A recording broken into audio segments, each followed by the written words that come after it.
किसान भाइयों, डॉक्टर राम कुशल सिंह, सलाहकार 10 सक्सेरिया बिस्वा शुगर फैक्ट्री की तरफ से आप सभी लोगों का गोविंद प्रसाद जी के खेत पर ग्राम रसूलपुर जहांगीराबाद में स्वागत है।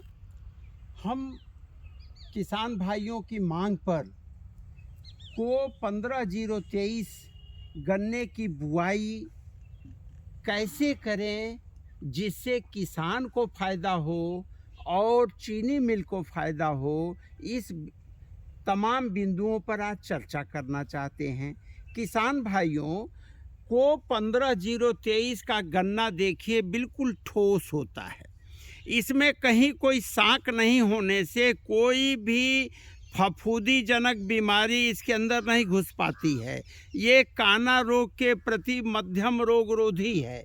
और आप सभी लोगों को मैं ये कहना चाहता हूँ कि को 15/023 की बुआई अगर करनी है तो गाय के मूत्र और गाय के गोबर से बने हुए जीवामृत का जो उपयोग आप कर रहे हैं, जैसे गोविंद जी आपने भी जीवामृत बना के दिया है, तो जमीन का शोधन यानी खेत की तैयारी के अंतिम चक्र में नाली ट्रंच खोलने से पहले आपको जीवामृत 1 ड्रम 200 लीटर 1 एकड़ में, या जीवामृत की मात्रा ज़्यादा भी हो तो कहीं से नुकसानदेह नहीं है। इससे शोधन करने से इस जीवामृत में हम ट्राइकोडर्मा भी डलवाते हैं, जिससे कि फफूंदी जनित बीमारियां समाप्त हो जाती हैं। और जीवामृत क्या क्या काम करता है? आपके ज़मीन का शोधन करता है,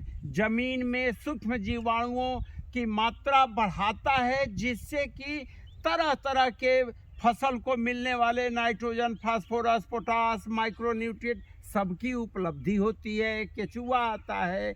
और जीवामृत डालने से जो भी डिकम्पोजर का भी काम करता है, ट्राइकोडर्मा भी डिकम्पोजर है, जीवामृत में भी डिकम्पोजर के फंगस होते हैं। कहने का अभिप्राय ये है कि आप अपनी ज़मीन को, क्योंकि अभी आप सभी लोग परिचित हैं कि आपकी ज़मीन बंजर हो रही है, इसकी उर्वरा शक्ति घट रही है, तो उर्वरा शक्ति बढ़ाने के लिए 10 सक्सेरिया बिस्वा शुगर फैक्ट्री एक अभियान के तहत गाय पालो और चीनी मिल से जुड़ो, जीवामृत बनाओ, अपनी मिट्टी को स्वस्थ करो। 15/023 की बुआई में विशेष रूप से अगर आप अपनी मिट्टी को शुद्ध कर लेंगे तो 238 के जो रेड राट के फंगस हैं उनसे आपको मुक्ति मिल जाएगी। इसी क्रम में खेत की तैयारी के साथ 15/023 के 2-2 आँख के टुकड़े, चूँकि हम आज 9 दिसंबर की बात कर रहे हैं, 2-2 आँख के टुकड़े पानी में भिगोए गए हैं और इनका हम सेट ट्रीटमेंट भी करते हैं और सॉइल ट्रीटमेंट भी करते हैं। साथ में खाद के रूप में तो हमारे वहाँ 5 बैग मृदा कल्प और 5 बैग सिंगल सुपर फास्फेट हम 1 एकड़ में देने की संस्तुति देते हैं, जिससे कि हमारा जो जैविक पोटास है, जो कि केवल राख और मोलेसेस से बनता है, तो सिंगल सुपर फास्फेट में माइक्रोन्यूट्रिएंट भी होता है, फास्फोरस भी होता है। इसको हम खेत में बेसल जमीन नालियों में देने के बाद 2-2 आँख के टुकड़े को रखवाने की संस्तुति देते हैं। और 1-1 फीट पर 2-2 आँख के टुकड़े रखने से और उस पर 1.5 से 2 इंच ऊपर मिट्टी चढ़ा देने से जमाव आपका अच्छा होता है। साथ में किसान भाइयों, जब एक गन्ना जम जाए और ब्यात की अवस्था में आने लगे तब नाइट्रोजन का उपयोग करें, या जिनके पास जीवामृत है वो हर सिंचाई पर जीवामृत देते रहें। बीच में मसूर बोना न भूलें, जिससे कि आपकी ज़मीन की उर्वरा शक्ति भी बढ़े और आपको 3 महीने में अतिरिक्त 10,000 प्रति एकड़ के लगभग की आमदनी हो जाए। तो 50,000 प्रति एकड़ की आमदनी, क्योंकि ये माना जाता है कि 1 बीघा जो आपका है उसमें 1 कुंटल मसूर पैदा हो जाता है, तो 1 एकड़ में आप 4 से 5 कुंटल मसूर भी पैदा कर लेंगे। साथ में इस 15/023 के लिए जब आप मिट्टी चढ़ाएं, क्योंकि गहरी देखिए 10 इंच की गहराई पर बोना जरूरी है। जितना गहरा बोएंगे उतनी जड़ें नीचे तक जाएंगी। साथ में जब इसका मिट्टी चढ़ाएं तो पोटास 1 बोरी प्रति बीघा या 5 बोरी प्रति एकड़ पोटास देना न भूलें।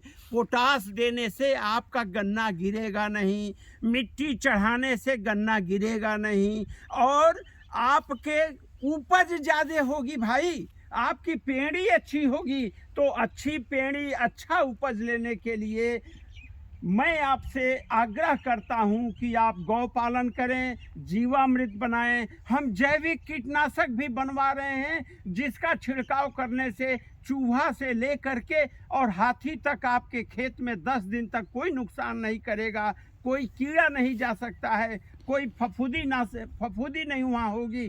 तो बिल्कुल आपका गन्ना जो है वो जैविक गन्ना की तरह से होगा। आप रासायनिक खाद डालना चाहें डालें, लेकिन मिट्टी चढ़ाना बहुत ज़रूरी है। गहरी बुआई और 2 आँख के टुकड़े, साथ में जब आप मिट्टी चढ़ाएं तो पोटास का उपयोग करना, भरपूर उपयोग करना बहुत ज़रूरी है। और ये दोनों आप काम करते हैं, एक बार बधाई कर देते हैं तो आपको सबसे अधिक 15/023 से आपको लाभ मिलेगा। साथ में हम उत्तर प्रदेश सरकार से भी विनम्र निवेदन करते हैं कि जनहित में चीनी मिल में चीनी का परता बढ़ाने के लिए, किसान की उपज बढ़ाने के लिए प्रथम पक्ष से चीनी मिल चले तभी से इसका पर्ची दिया जाए, जिससे हमारा किसान, चाहे वो शरद काल का गन्ना हो, पेड़ी का गन्ना हो, चाहे वो भावक का गन्ना हो, जनवरी महीने में प्लांट का गन्ना और नवंबर दिसंबर में सबसे पहले चीनी मिल चलेगी। प्रदेश सरकार को भी फायदा है, किसान को भी फायदा है और चीनी मिल को भी फायदा है। तो इसके लिए हम जी जान से लग करके प्रदेश सरकार से अनुरोध करेंगे, मिल प्रबंध तंत्र से अनुरोध करेंगे कि आपको पर्ची समय पर मिले। सबसे पहले कैलेंडरिंग में 15/023 का स्थान दिया जाए, जिससे कि हमारा किसान भी खुशहाल हो। वो गन्ना काट के गेहूं भी बोना चाहे तो बो सके, उसके हाथ में पैसा आ जाए। इन्हीं के साथ जय हिंद, जय भारत।